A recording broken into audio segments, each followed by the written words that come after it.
Ya estamos en contacto con Gabriela Origlia para profundizar un poco sobre este tema, cuál es el eje del conflicto, qué están pidiendo los docentes, qué ha pasado con el Fondo de Incentivo Docente, que ya tiene 20 años de vigencia y parece que este año 2024 no va a tener más vigencia. ¿Cómo estás, Gaby? Muy buenas tardes. ¿Qué tal? ¿Cómo estás?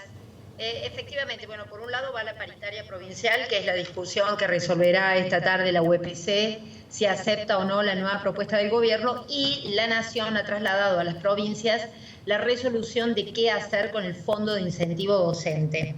En unas placas repasamos, el FONIT nació en los 90, recordarán los televidentes, en el momento de la Carpa Blanca, cuando Marta Maffei había acampado con los docentes frente al Congreso de la Nación. Estamos hablando del gobierno de Carlos Menem. Allí, como una decisión de equiparar sueldos que son muy heterogéneos en todo el país de los maestros y de terminar con el conflicto, surge el incentivo docente.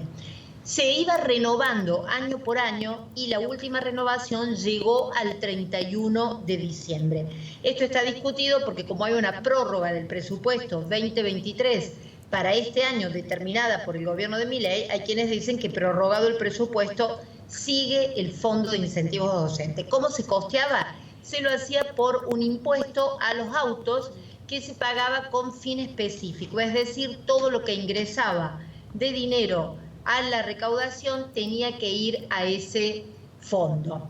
Lo cierto es que anoche el ministro de Economía, Caputo, ratificó que no hay marcha atrás, que el Fondo de Incentivos Docentes desaparece y que las provincias, si quieren, tendrán que resolverlos con dinero propio. Lo decía recién el gobernador Yarlora, más o menos el impacto promedio en los sueldos de los maestros de todo el país es del 9%. Es un monto importante en la hora del cobro de bolsillo de un docente. Fíjate, Darío, en el 2023 los fondos fueron 330.000 millones de pesos destinados al FONIT, que representan apenas el 0,75% del gasto nacional. ¿Qué queremos decir con esto?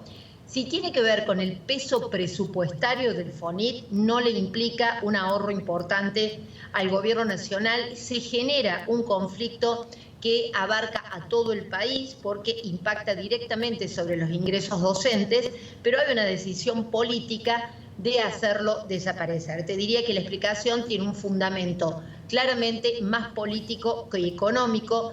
Vuelve a ser un fondo que tiene trazabilidad, a diferencia de otros constituidos con impuestos nacionales, de los cuales hay al menos unos 19 en el país.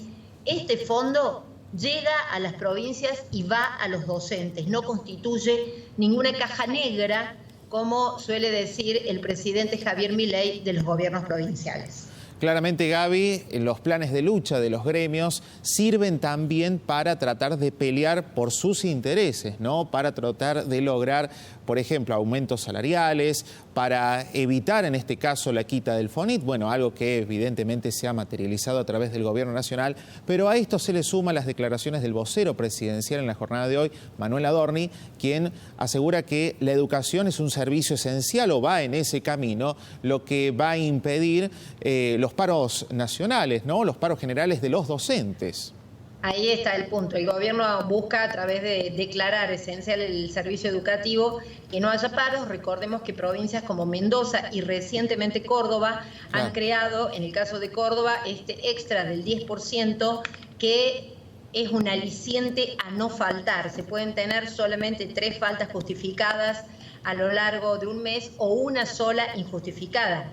En el momento en que aparece, más allá de los argumentos, está claro que también es una forma de evitar el acatamiento de paros o de medidas de fuerza. Mendoza lo tiene hace 8 años al mismo sistema. Recién hablaban que Chubut, a través de la creación de un impuesto, va a reemplazar el dinero que venía a Nación, pero lo cierto es que alguien siempre termina poniendo el dinero, Darío. Sí. O sea, los presupuestos se van estresando a medida que le pasas más obligaciones y hay que elegir entre qué quiero gastar y qué no, y en este caso en un servicio esencial, como dice el gobierno que lo va a declarar, que es el de la educación.